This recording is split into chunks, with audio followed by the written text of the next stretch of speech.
Hey guys, so today I will be doing a VOD review against, it's going to be Faker's Orianna versus Crown's Rise. The game is kind of old, but we're still going to be talking about a lot of fundamental aspects inside of mid lane. Okay, so let's just go ahead and get right into it. It seems like Faker's jungler is Lee Sin, and the enemy jungler is, I have absolutely no idea. So we're going to find out eventually. So we're going to see what happens in the game.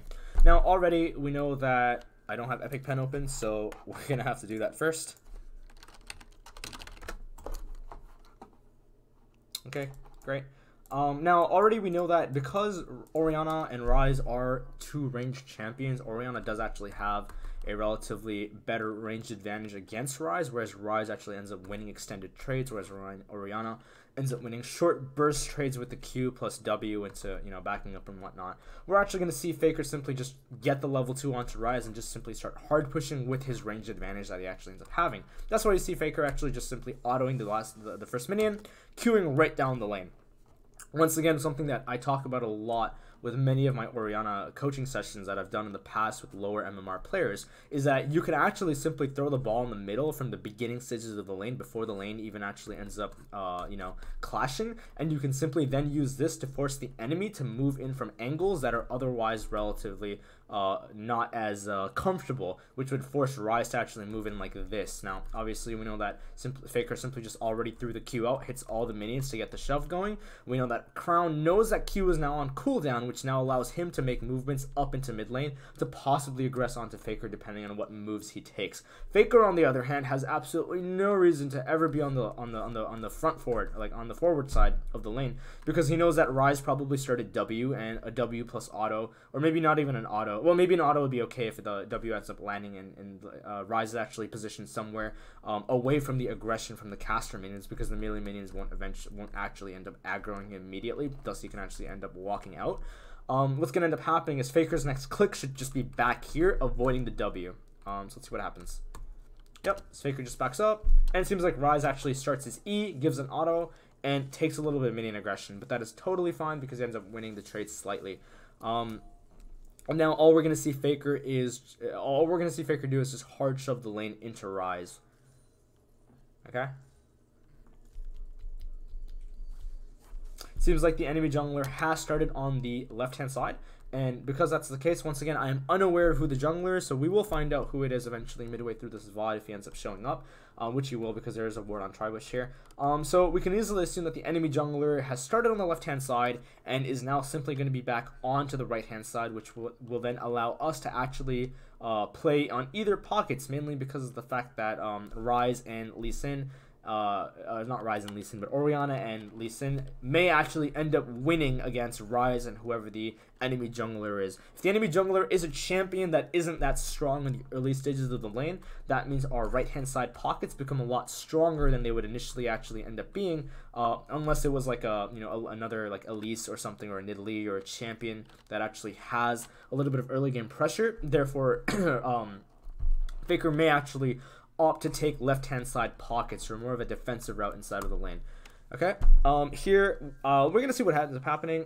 Faker simply starts to thin this minion out, and what this actually ends up doing is, we already talked about how Orianna has the ranged advantage. What this actually ends up doing is the wave is now in Faker's favor, because now he can proc level 2 a lot faster, mainly because of the HP damage that this minion is having right now. All you can see now is Faker just simply keeps autoing, backs up, autos, backs up, autos, backs up. This is all fine.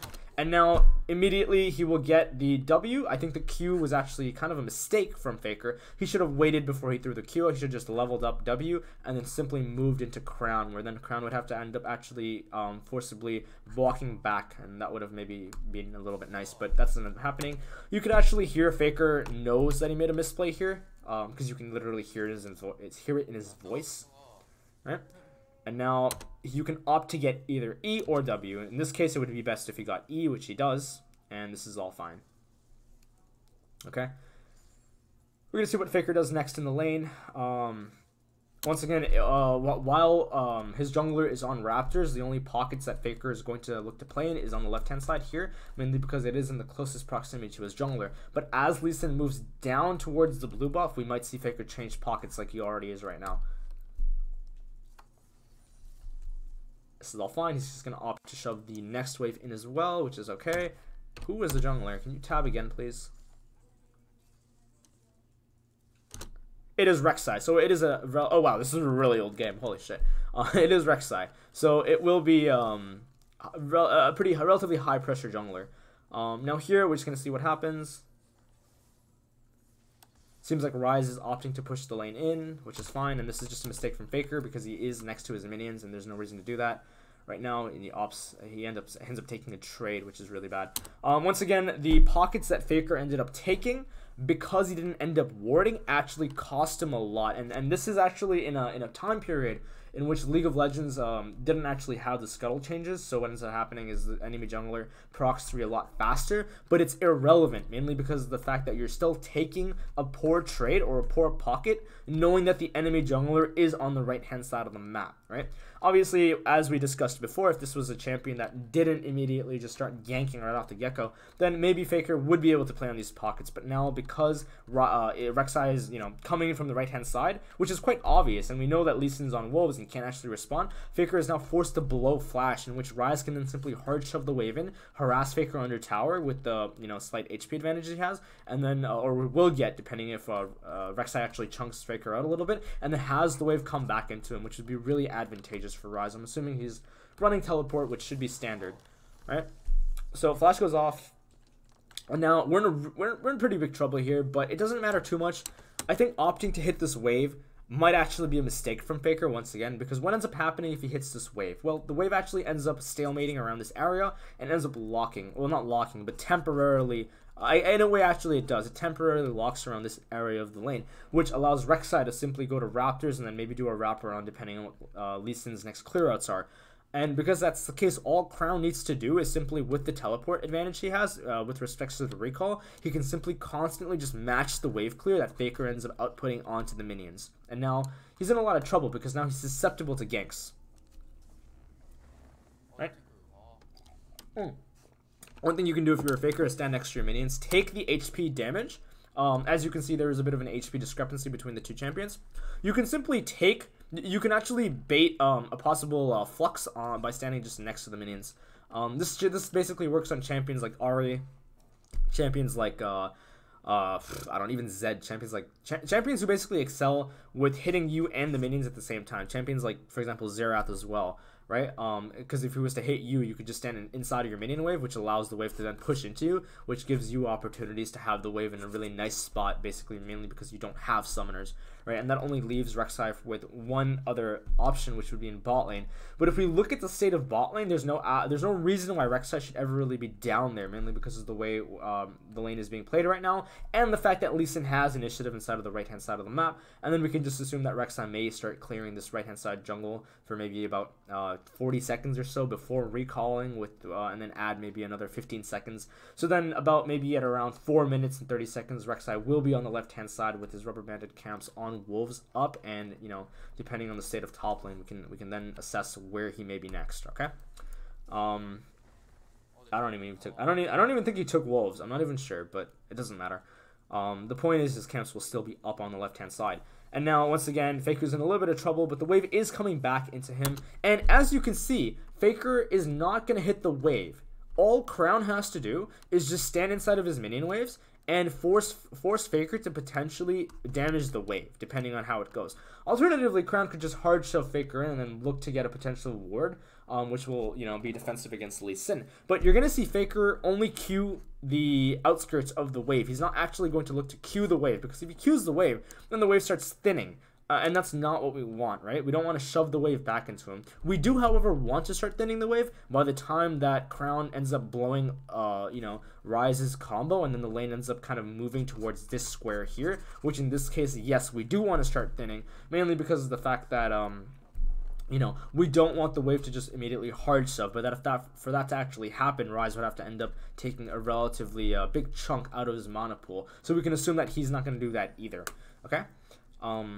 Lots of things happening right now so far.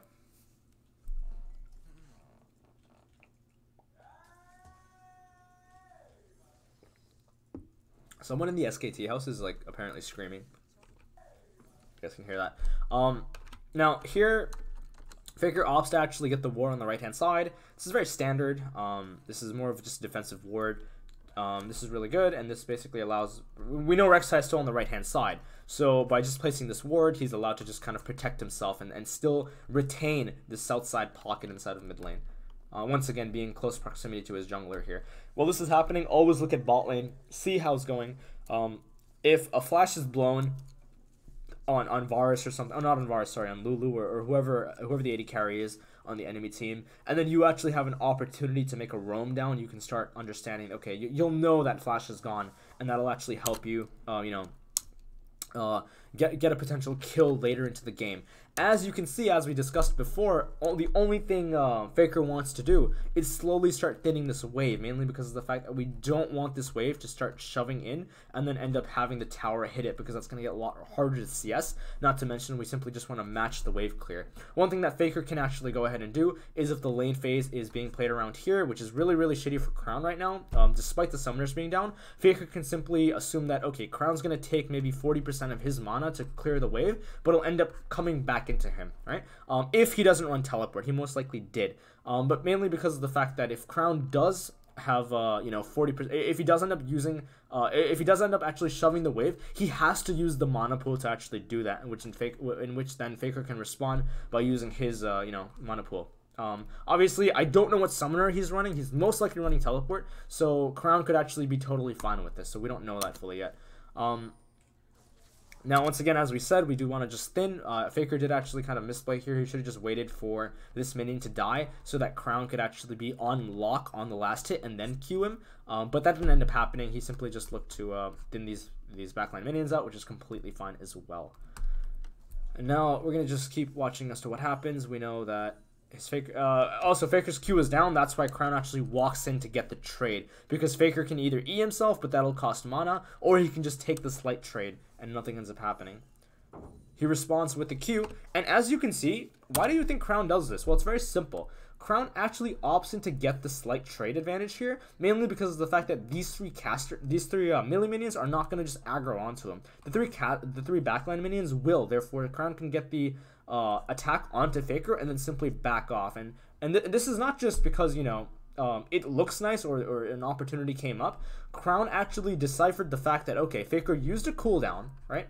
So cooldowns are now down, and then minions, right? Like, these are the two core defining aspects as to why trades actually happen, right? These two concepts define trade. And the trade occurs when these minions are not aggroing onto him, when there's no possible way, because Crown can just simply move in like this, in which these three minions will then lock in with these casters, and these three minions will then move in as well. And then we also know that Faker's Q is down, but it wouldn't make sense for Crown just to move in to then get responded with a Q, unless he's trying to blow that cooldown, so then he can then use the HP disadvantage that he might temporarily get to simply hard shove the wave into Faker, in which the wave would then may actually end up bouncing back depending on the proximity at which the next incoming wave ends up coming out of the Nexus, which in this case it may not happen for a while, and then he can maybe get a teleport off after a recall, right? So this is possible scenarios that could actually end up going down. And once again, the goal of this VOD review is just to try to get into the players' heads to see what they're thinking about. That was really bad. Oh my god, he's inting. Holy shit, he's actually inting. Wait, what? Okay, so the combo was down, and this makes sense because you're not going to take aggro from, even if these casters jump on you, the shield that you actually gain will end up basically nullifying the aggression, which makes sense. Yes, you end up actually, you actually end up breaking, some HP onto Faker, but that doesn't help the fact that the lane is still in a very ugly spot because the lane is still shoved in. You should just use all your mana to just hard shove the wave into Faker. This doesn't make much sense, and the fact that Crown does take the extended trade doesn't make it's not that good, especially with the fact that he gets hit by the Q. What?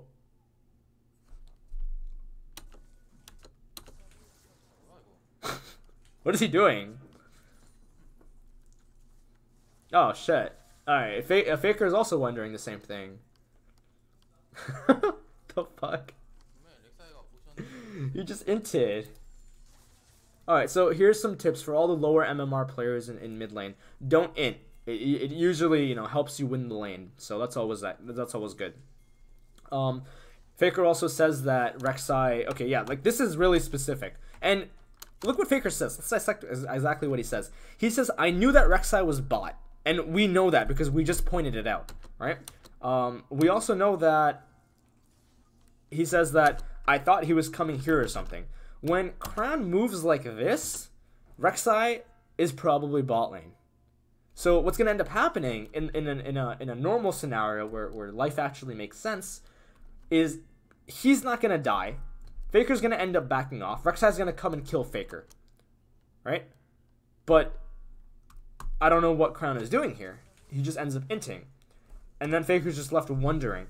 And now a really, really nice roam comes out from the support. And this is very high level. Where if Faker doesn't actually opt to hard shove this lane in immediately, by the time that Crown actually comes back into the lane, I have no idea if he has teleport or not. But this is good. But we'll talk about that in a minute. Tom Kench actually moves into the lane with him to have him hard push and then either bait out the TP or shove the wave in which this case it'll actually come back into Faker by the time he's finished his recall and he's back into mid lane. Okay. Oh, he should have stayed. Whatever though, doesn't matter. Oh, what's his summoner? Can I just see? Oh, he's running Ghost. Okay, so, and he has... I don't even know what this is. Once again, this is a really old game, but we're not talking about patch-by-patch stuff. We're talking about the fundamentals of mid lane. I have no idea what this is. I actually forgot what keystone this is. I think it's like the Phase Rush now. And this I know is Thunderlords, because, you know, this is, like, really good. Which is now, I believe, Electrocute. I don't know any of the rest. But, anyways, so let's go back. As to what we were talking about. Once again, the lane comes back into Faker, and he's in a really nice spot where, because Tom Kench actually came in to shove the wave, Crown is actually in a lot of trouble, right? And once again, here we know that Crown is probably either, now if Raptors were up, then he would actually end up opting to take Raptors. And this is a really good opportunity. If you're Crown in this case, and the lane is looking really ugly and you don't have summoners, look at your jungle camps. If your Wolves are up, you could potentially even take those, the small ones. If your Raptors are up, take the Raptors. Likewise, you can even get a ward or something, right? Even though the ward would be kind of awkward because the lane's coming into you, but you can still find safety with respects to your top laner, with respects to your bot lane. You can still grant them safety with the ward and whatnot, right? Cover the jungle entrances so that the jungler doesn't end up invading or whatnot. So this is kind of a down period inside of mid lane in which you can basically, as Ryze, take the opportunity to maybe... you know, get vision, get intel, or maybe just get some dirty farming done where you can maybe take Raptors or Wolves or maybe even blue buff if it's up at the time. But in this case, it's obviously not because it is only 5 minutes in. And now all you're going to see Faker is either hard shove. Okay, so he opts to hard shove. He doesn't actually push. He doesn't slow push. You could opt to even slow push. And if you slow push and you know that Ryze has no potential, now let's say that, let's actually go ahead and go back here for a second and let's decide, or let's talk about why he opts to queue the entire wave. Right now, we look at the state of bot lane. Bot lane is not in lane right now, which actually means that, because that's the case, Ryze can never be down there, which there's nothing to do. Now, the only other alternative Ryze can actually possibly do is look to two-man top lane, which is a possibility because maybe Rek'Sai is on the left-hand side, which he should be in this case, mainly because of the buff, right? Now, because that's the case, we want Ryze to come into mid lane, so we're actually going to opt to shove in. Likewise, if you're Ryze, and what Crown is actually doing right now is he's using this potential attack onto Maokai to simply just sit in the fog of war, waiting for Faker to actually push the lane in. And that's exactly what Faker does. Ideally, I think it's completely more, it's a lot better to simply just slow push the lane in. But because of this scenario, Faker opts to hard shove. Okay? And this is one thing you can do as well as a mid laner if you're Crown. In this case, and you're not able to actually move in to get the wave because you ended up inting or something, right? You can just simply wait in the fog of war. The enemy mid laner will think that you're actually roaming or something, and then he'll actually preemptively shove, in which case you can now get the wave. Okay? This is also something you can do if you don't have any camps up to take or any vision to actually establish.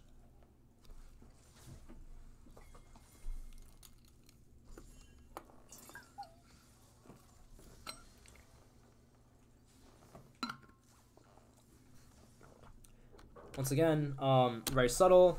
Faker does not end up leaving mid lane, and the reason he doesn't leave mid lane is if he ends up just walking away. Faker Crown can actually end up trying to attempt to lock the lane at a relatively nice zone, where then he can actually look to get short trades or extended trades, sorry, in a longer proximity.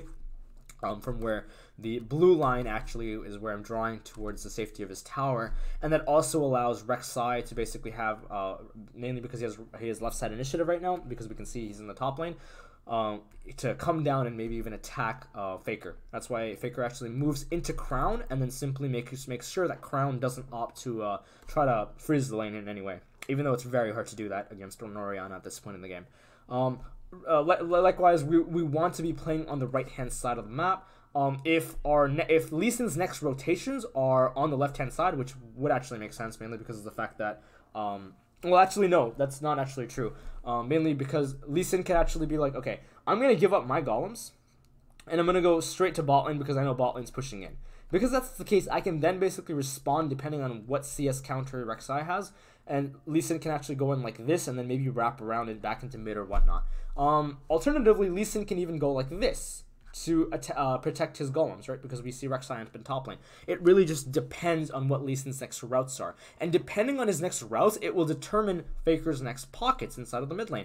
If he does something like this, we're going to see Faker playing on the left-hand side. Alternatively, because we know that Rek'Sai is also on the left-hand side, that Faker may actually even opt to just ward the left-hand side and then play on the right-hand side, which is also a viable option, right? But if Rek'Sai was now at the moment on the right-hand side, and then Lee Sin opts to do something like this, the left-hand side pocket is always there. There's absolutely no excuse as to why Faker would ever pick the right-hand side pockets in that case. Okay?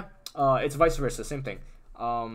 Okay, likewise, if, Lee Sin does something like this, into gank bot, into golems, into wraparound mid or whatnot, then once again, there's no excuse for playing on the left-hand side, because then there's no reason to, because Rek'Sai is there, and there is no safety. Okay? Likewise, if you are a little bit confused about where the enemy jungler is, let's say that you are playing in the lane, right? Once again, I'm not the best of drawers or anything, but if the enemy, if you're like here, if you're Orianna, right? You're right here, and then Rise is like right here, right? And then you're something like this, and Rise is more focused toward the left-hand side of the lane, we can assume that if you are playing in higher MMR, obviously this doesn't work in low elo, because low elo players don't even know what they're doing with respects to pockets. So what's going to happen is we can basically determine not Lee Sin's, but Rek'Sai's next clear routes with respects to which pockets Rise is playing in. Likewise, Rise could possibly even find out which pockets that, in which location that Lee Sin is probably in, depending on which pockets that we play in, right? Once again, this will take a very talented mid laner to actually understand, and this is something you can definitely do inside of the lane, okay? And now we're just going to look to hard shove him in, use our ranged advantage, just push him in, and make his life as miserable as possible.